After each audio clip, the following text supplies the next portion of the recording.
আমি এখন সাহেবার আলগার চরের একটা জনপ্রিয় বাহন ঘোড়ার গাড়িতে করে যাচ্ছি।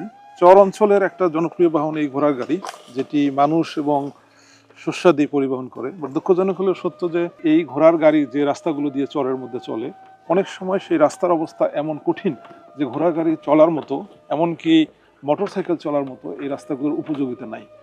এই উলিপুরের মধ্যে আমি চাই চরের যে আন্তঃসংযোগের এই রাস্তাগুলো অনেক উন্নত হোক, যেন ঘোড়ার গাড়ি সহ গরুর গাড়ি, মহিষের গাড়ি অথবা মোটরসাইকেল সবগুলো খুব সুন্দরভাবে চলতে পারে, এবং এর মাধ্যমে চরের যে উৎপাদিত শস্যগুলি আছে এগুলো যেন খুব ভালোভাবে পরিবহন হয় এবং বিপণন হয়। এর মাধ্যমে যেন চরের মানুষের জীবনের মান উন্নয়ন হয়, তারা যেন ন্যায্য মূল্যটি পায়, এবং এর মাধ্যমে এই অঞ্চলের মানুষের আর্থসামাজিক এবং অর্থনৈতিক অনেক সমৃদ্ধ হবে, এবং সব কিছু মিলে আমরা উন্নত সুন্দর একটা অন্তর্ভুক্তিমূলক স্বনির্ভর চর আমরা গড়তে পারবো।